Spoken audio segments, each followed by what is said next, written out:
So these are the tools we'll be using today for our installation of our dual electric radiator fan in our 2000 D2. We have our fan clutch wrench for removing the factory fan, our long Phillips screwdriver for removing the lower radiator bracket screws, our 10mm ratchet wrench for removing our upper radiator bracket screws, an 8mm and a 7mm socket for removing the MAF airflow sensor and the airbox, as well as installing our new fuse panel underneath our existing factory fuse panel, and a flat blade screwdriver for bending our tabs out on our radiator mounting brackets. Now, let's take a look at our kit and see what we got in the kit. So the kit's going to come packaged like this to you in a bag with all the parts and pieces.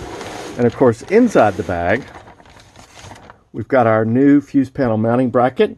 It's pre-drilled to mount the fuse panel as well as the relays, and it mounts underneath the factory underhood fuse panel in these holes here. Of course, we've got our dual electric fan mounting brackets that mount to the radiator. These are pre-drilled as well, and they're ambidextrous, so top or bottom, either one goes in either position, and these tabs are what gets bent out. You'll see that a little bit later in the video. So we've got some expanding foam for filling the small gaps between our 1989 Nissan Maxima dual electric radiator fan and our D2 radiator. Of course, we've got our mounting screws for mounting everything like we talked about. And then finally, we have our custom wiring harness.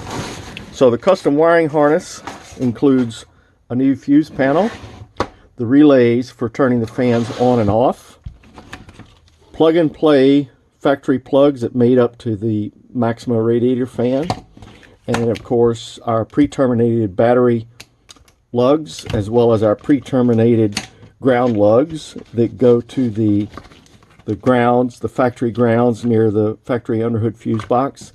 And then finally, our trigger wires that will connect to your choice of fan controller. I should mention here, the first part of this video is how to remove the radiator to enable the installation of the mounting brackets for the dual electric fan. However, it is not technically necessary to completely remove the radiator to complete the installation. It only needs to be moved out of its mounting position for installation.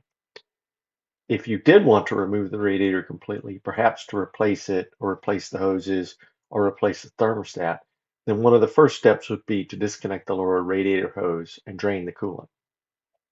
You would also need to remove the transmission oil cooler and, if equipped, the engine oil cooler from the front of the radiator. Both are easier to do in the relocated position shown here that you will see later in the video, and both can be removed from the radiator without disconnecting the hoses. Because I don't need to remove this radiator completely, I did not do that, so you will not see it in the video.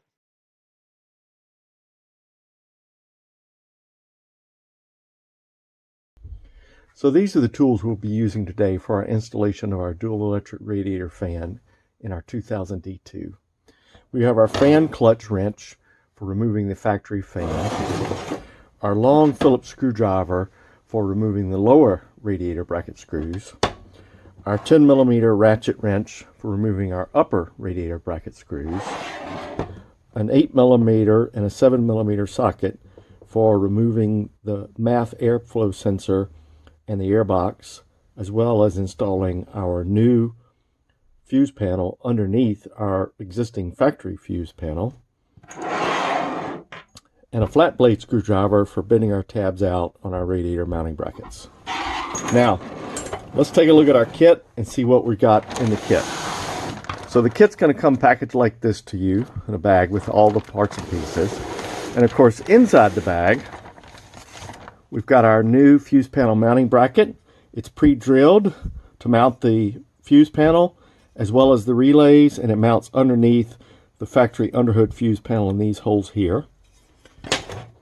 Of course, we've got our dual electric fan mounting brackets that mount to the radiator.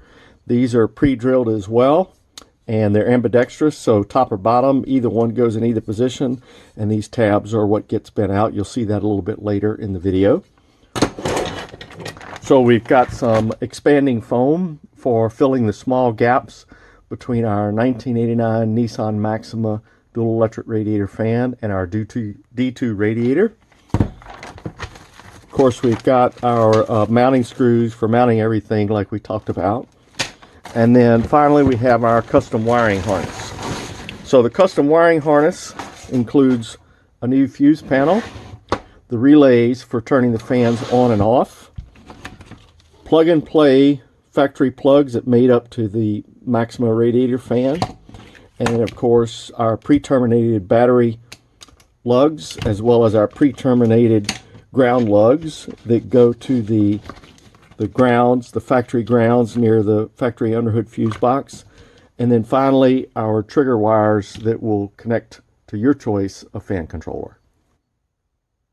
Okay, so now I'm going to show you the extinct hack for removing the radiator without having to disassemble the front of the entire truck the way the Rave manual says to. We will, of course, need to take off our grill, and to do that, we've got to get behind our side marker light here. So we're going to start by taking off the cover here, and then of course we take off our side marker light here, and I'm using a screwdriver a little bit longer than normal because my next step is going to be, and I always put the screw back in the screw hole so I don't lose it, drop it, whatever you want to call it. And besides that, what we're going to do is we're going to take this long screwdriver, we're going to reach in from the fender well in here until we get the screwdriver onto the head of our screw for our trim finisher piece that goes under the headlight and slides into the grill.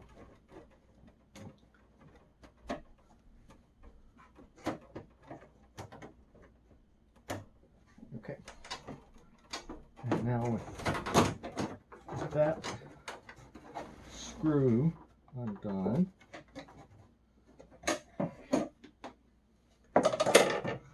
now I can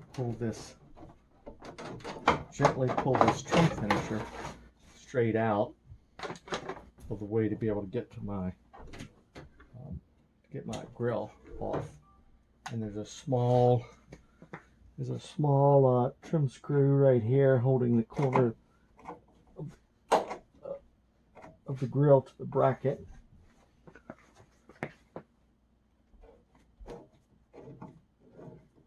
There's one of these on each side, of course, that we need to remove. Okay, so that's that one. We'll do the same on this side.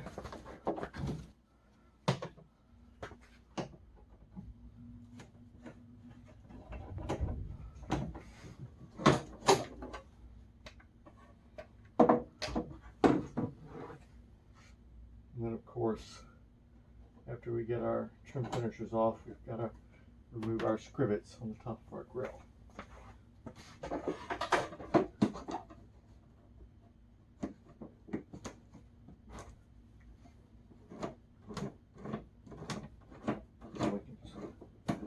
Once all this is off, we can pull our grill off, and then we can get to the screws that are holding our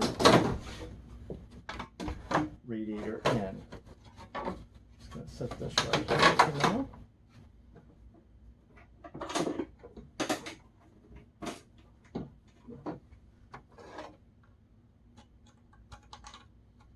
That screw there for safekeeping.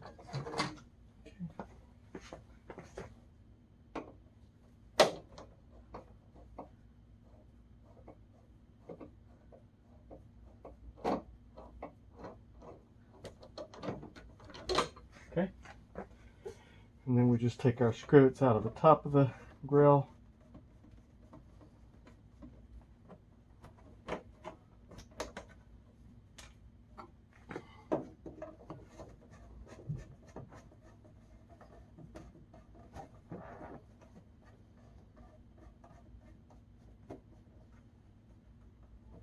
Sometimes you have to put a screwdriver under the edge of the scrivet retaining screw because it doesn't want to actually thread out.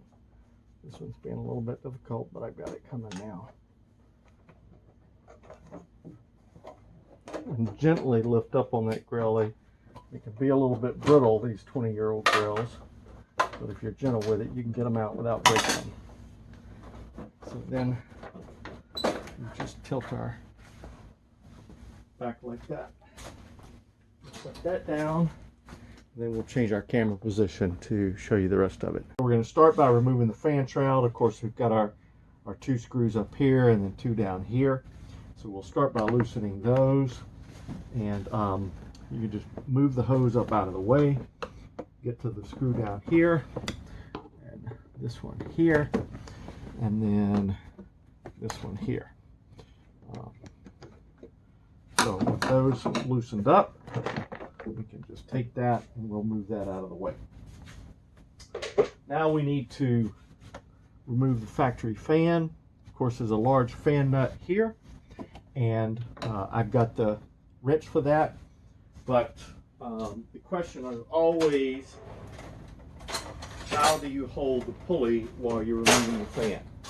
Now, for some installations, if you're lucky, the previous mechanic, this was the factory, has done you a favor and put some never sees on the threads.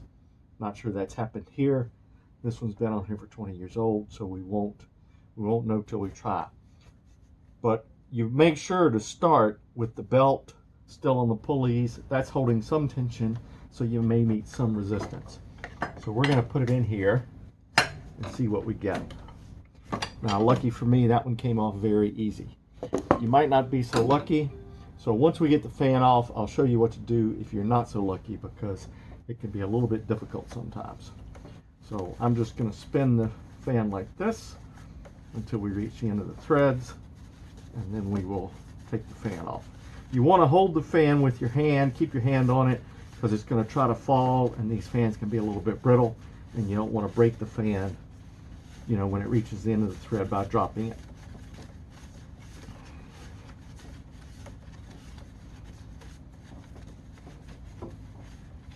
Getting pretty close to the end here. There it is. Okay, so that came off quite easy from the factory. But if you live in a Rust Belt environment, you might not be so lucky. And so next we'll show you what to do if you're not so lucky. Now we can actually see down into the space between the water pump pulley and the radiator. We remove the fan because we're going to need to remove all of this to remove the radiator. So the next step we want to do is we want to remove our factory fan shroud. Now you need to be careful on this. There's 2 screws at the top here that hold this upper, or rather this lower fan shroud in place in the corners. And these screws are well known to punch holes in your radiator when you put them back in. So I'm going to actually shorten these screws by about 1/8 of an inch before I put them back in, so that I make sure I don't put a hole in my radiator. Okay. So you just remove these 2 screws. Also, this fan shroud was pretty poorly designed from the factory.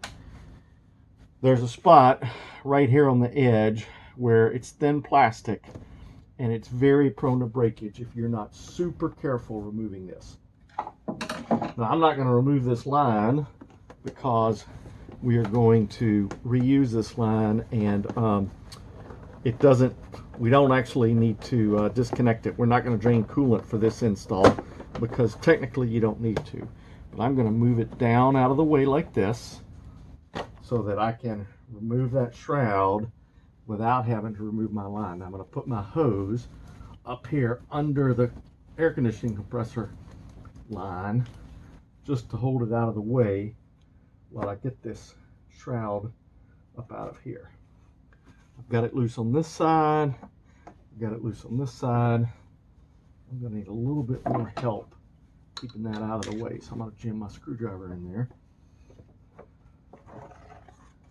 And now it comes out just like that. So we're going to put this over here out of the way. So sort of the secret sauce to getting the radiator out of the truck without disassembling the front of the vehicle is to remove the top bolts here and here, and then the screws here and down here from the bottom of these brackets that hold the radiator to the truck. And these brackets have a little dovetail detail at the bottom, and they slide into the corresponding dovetail detail on the radiator. And then at the top is just where the bolt hole goes.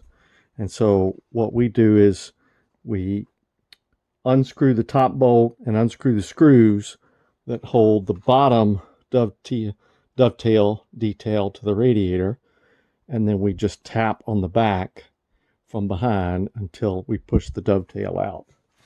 So that's the whole trick about how you go about removing.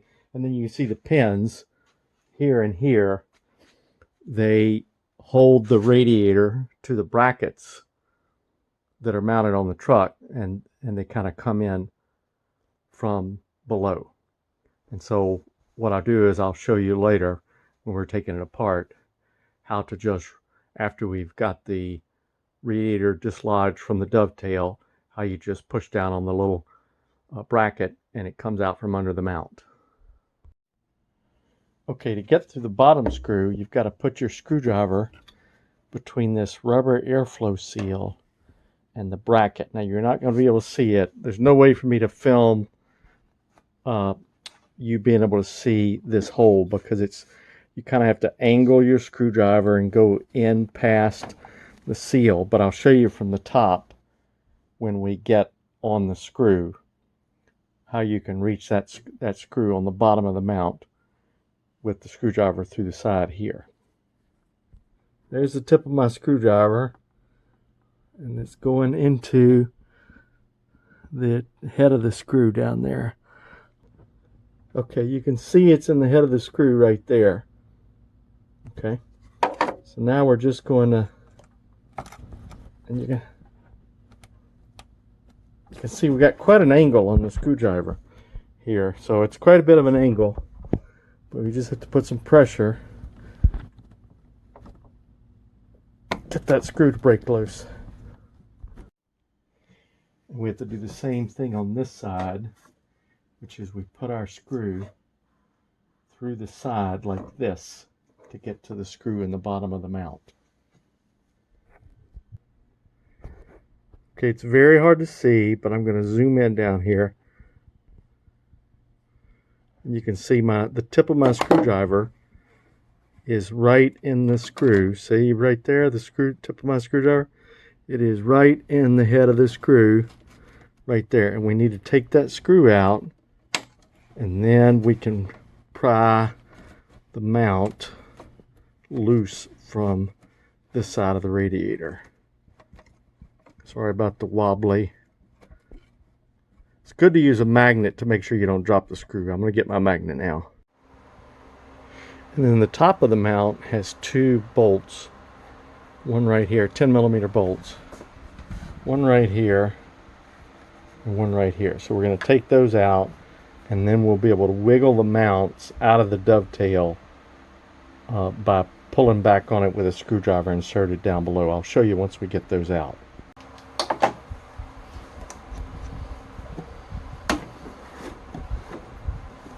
So we're going to remove this connector for this is the connector for the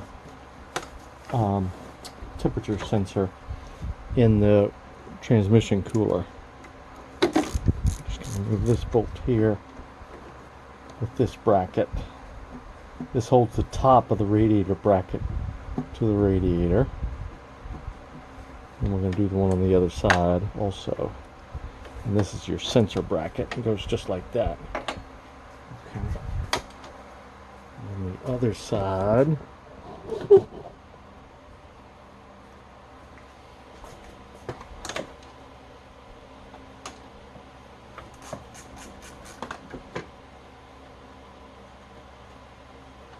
now we've got the bottom of our bracket free and the top of our bracket free, and we'll be able to wiggle the brackets out of the dovetails in the radiator and move the radiator back and lift it up to put our brackets on. Now that we have our bolts out of the upper end of the mounting bracket to the radiator, we're going to dislodge that mounting bracket from the radiator by coming in behind the radiator, and we are going to tap on the back of the bracket.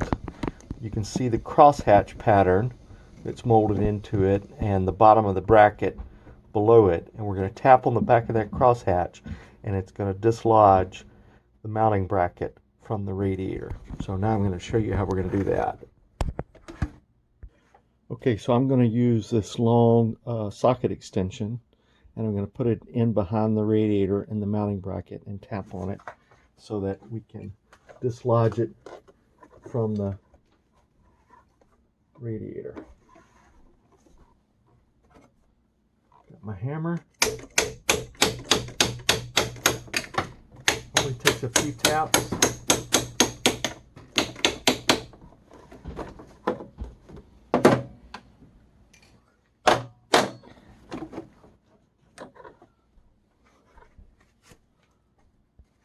Once we have it completely dislodged from the radiator, we can push the radiator back, and then you push down on the bracket to get it loosed from the mount, and then you can pull the entire assembly out of the radiator.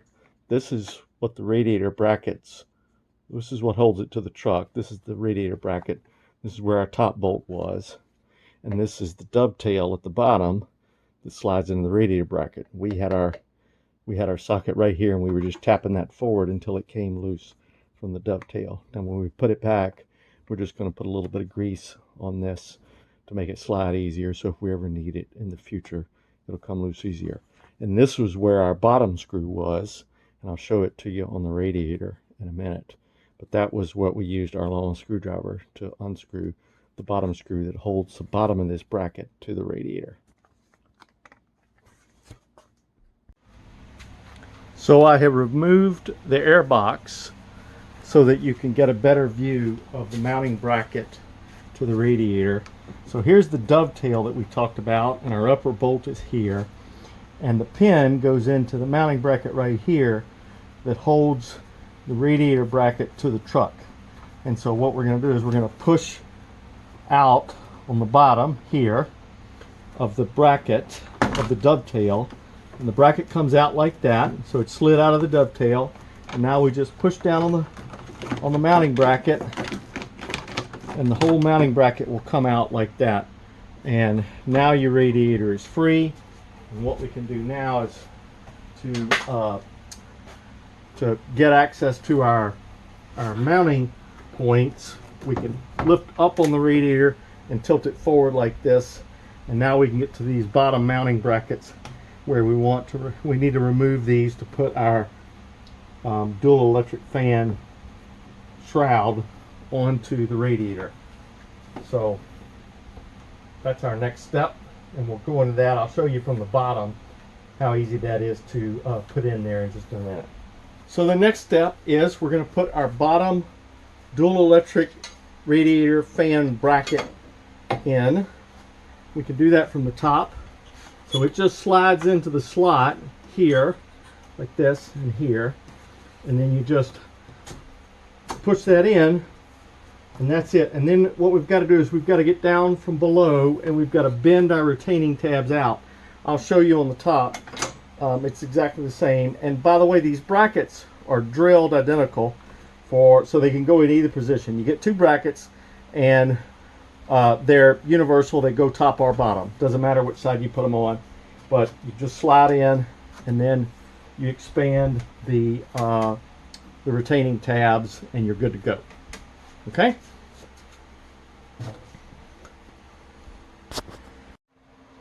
Okay, so now I'm going to put my top radiator mounting bracket, or rather radiator fan mounting bracket, in my radiator. And so here's the bracket, and it goes into these two slots on your factory radiator, and it slides in just like this. You'll need to pull your seal up away from the radiator just slightly so that they fit in under the slot, but then that fits in just like that. And then all you need to do is pry out your retaining tab. So let me get a screwdriver, and we will take care of that.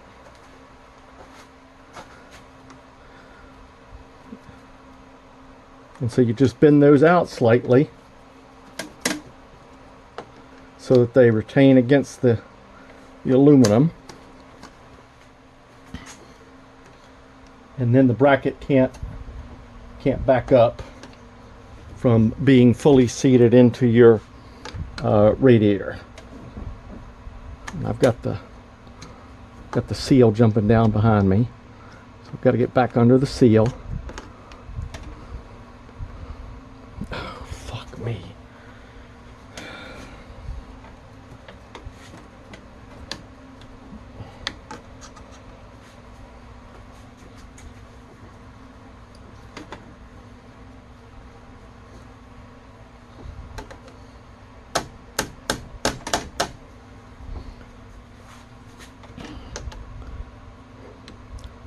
Okay, so now I've got the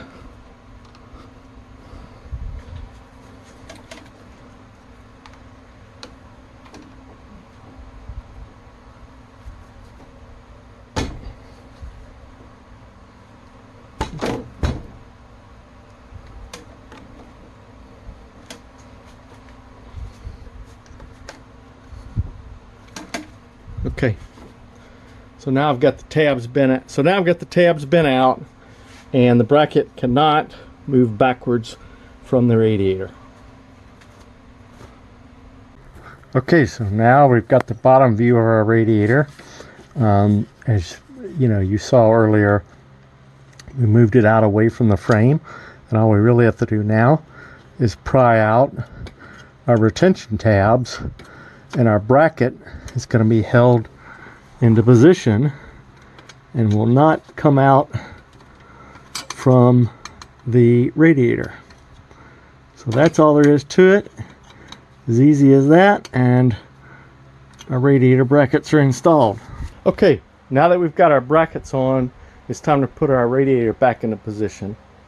And what I'm going to show you is there are two rubber bumpers on the bottom of the factory radiator, and those bumpers fit into two holes on the frame. So all you really have to do is just slide the radiator back, and those bumpers will drop into the appropriate holes on the frame, and then you've got it in the correct position. Okay, now I'm going to show you the fit of our Maxima fan to a D2 radiator. So this is an older D2 radiator I had, and what I'm going to do is show you how this, why we selected it and how it fits.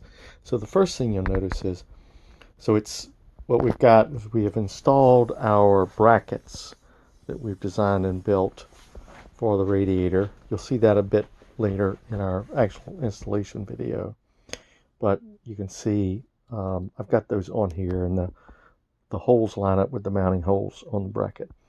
So what you notice is the shroud, the fan shroud on the Maxima radiator is almost the exact size of the D2 radiator. At the bottom, we've got a little bit of a gap, not much. And at the top, you know, side to side, we're almost exactly even. You can see over here, we're almost exactly even with the edge of the radiator.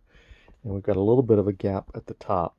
Now what we're going to do is we're going to provide a foam sealing strip when we do the installation that goes right here with the radiator shroud. Also, you can see right here, I stupidly dropped the radiator assembly and broke these tabs off, so I've had to repair them.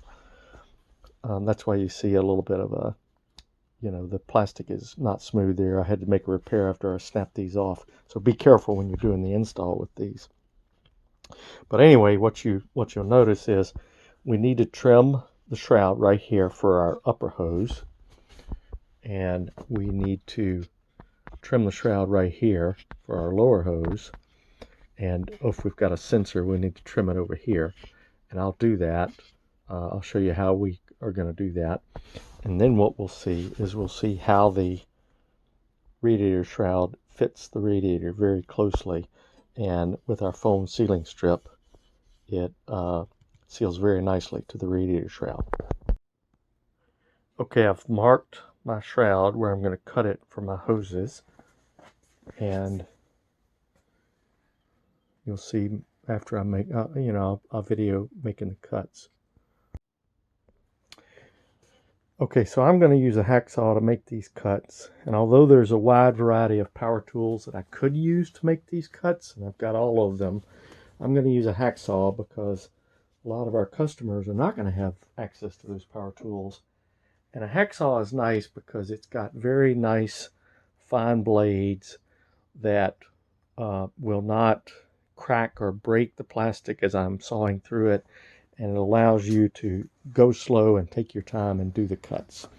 So we're just going to start by, cutting the plastic using the hacksaw. It's going to take a little time, so I'm going to speed this video up so you don't have to watch me, hacksawing through the plastic in slow motion.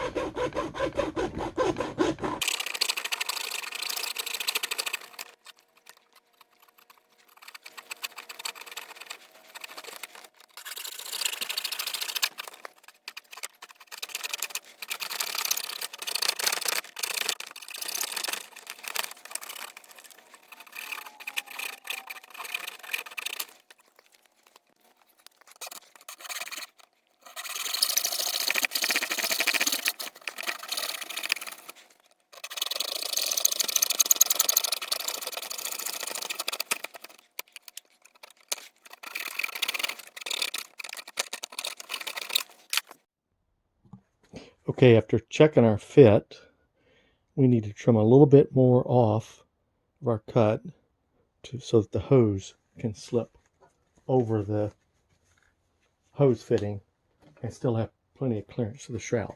So I'm just going to make these couple of clearance cuts, and then we can trim it up using a file and just make it a little bit smoother.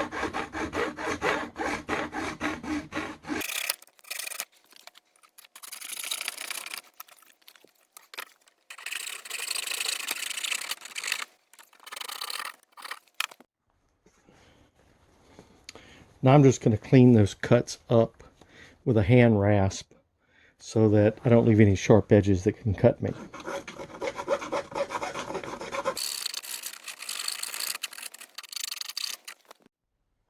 Okay, and what you can see is now I've got enough clearance around the hose nipple to get my hose on and get my clamp on.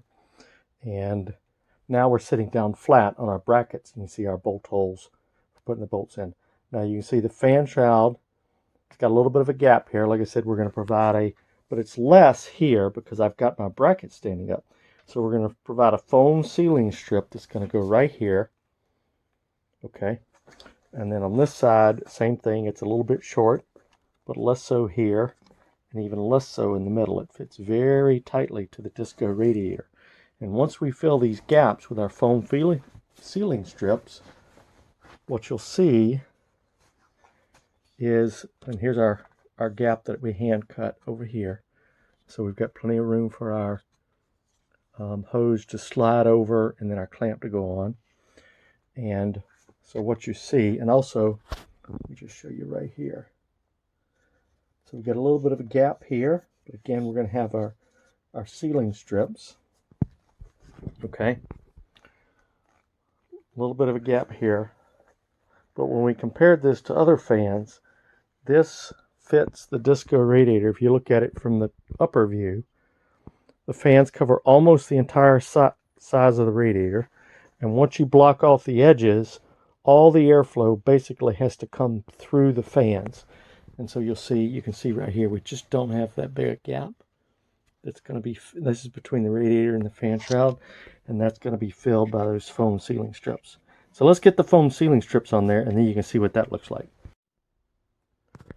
Okay, what you can see, now that we've got all of our foam applied to the fan housing, is that there are no gaps showing between the fan housing and the radiator, right? So we've got our foam that is filling these gaps.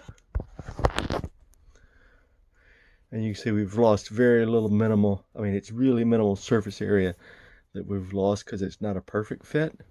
And everything's got all the air the fan pulls has to come through the fins of the radiator. And you can see we've got no gap here, you know, and there's no gap on the sides of the radiator. It's completely filled with our foam, you know. So now I'll flip it over and just show you what that looks like with the fan on the underside of the actual fan. Now what you can see is on the radiator we've got a strip here on our mounting bracket and a strip here on this mounting bracket, and then on the fan we have some strips, you know, to fill the gaps. And these foam strips are included with the kit, of course. And then you cut to fit the right size so that it fills the gaps as you need them. Okay, so that's how we do that.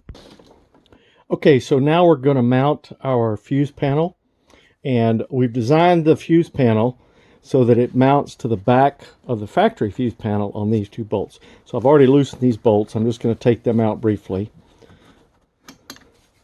And then what you do is you position the new fuse panel. You lift up the back of this one, and it slides right in here under the back of this factory fuse panel, like this. And then you put your factory bolts back in. And that is how the fuse panel is secured. And what you can see, of course, is it's nicely secured and tucked into position so that it's not in the way of anything under hood. We did design it so that it clears. If you have an SAI truck, it does clear all the SAI hardware and tubing. It's a close fit. It's not ideal, but then nothing on the SAI system is ideal. We've designed all the wiring and the relays so that they tuck up very nicely and tight here. And then of course your trigger wires are on this side. They come right here under the under this bracket that holds the factory bottle, and you just tuck your wires under there. And I like to position my my fan controller is, or the wires, and position them right here, and then you connect your wires right there to that. And next we'll show you where we connect all of the wires, how we connect all the wires to the ground location, to the fan, and to the positive battery terminals. Okay, all that's left now is to connect our cables, and the system is designed to connect the ground cables to the two factory body ground lugs here and here, and to connect the battery cables, or the positive cables, to the factory battery terminal here. So we're going to start with our ground cables, and the idea is to put two under each of these factory lugs. So I'm going to go ahead and route those. Those are designed to run under these factory battery cables that run to our underhood fuse box. So I'm going to route those under now, and then I'm going to put two under the first lug and then two under the second lug, and that way we don't space up the nut too much. And then I'll just put the nut back on them, run those down, and then our grounds are done. And then after we're done with that, we can put our battery cable on. So this is the first one. Goes right there.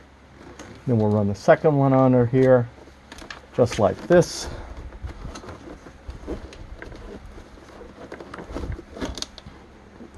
Goes underneath our factory ground lugs.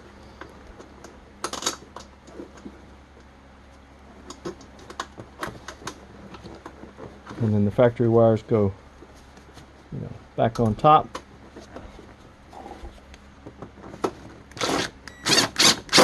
And that's the two grounds. And then we just need to connect our factory battery cable to the battery post here. We supply a bolt to go in. There's a hole in the top of the factory battery lug, and you just run it through your factory battery cables, or rather your custom wiring harness battery cables, and tighten that down, and that's where your positive wires go, and even stays under the factory shield, the factory cover. Just need to position it a little bit, just like that. And so now you just need to wire up your trigger wires for your fan controller and your ground for your relays. Now the ground for the relays is also wired, but it's designed to go under the lugs, or under the mounting bolts rather, that mount the bracket. So if you look at the bolts that hold the fuse panel mounting bracket, the trigger wire ground goes under one of those bolts. I'll close out this video by going over how to find the kit on our website and talk a little bit about how to purchase the needed radiator fan and fan controller. So in the short term, the radiator fan kit and the complementary gauge pod for housing the fan controller gauge we recommend will be in the featured product category on the website. So the easiest way to find them is just scroll down the page so you can see the products. Longer term, you can click Shop and then either select the vehicle designation, with the D2 being the case, or select the area with the fan kit in the underhood kits area and the gauge pod in the interior area. So as far as the radiator fan and the fan controller go, I'm sure people will ask why they can't buy those on our website as well. The reason is different for each. For the radiator fan, there are lots of retailers selling OEM replacement fans, and we could not possibly compete with their prices due to their massive volume. Amazon is likely the lowest cost place to get the correct radiator fan. As far as the fan controllers, there's such a huge variety of fan controllers, we could not possibly stock all of them at a competitive price to say Summit Racing or Amazon. We did contact Davies Craig about stocking their controller, but their minimum purchase requirements were larger than our annual total sales. So again, it makes more sense for customers to buy from their favorite retailer. A quick internet search will turn up several internet retailers selling fan controllers at a competitive price. I hope you have enjoyed the discussion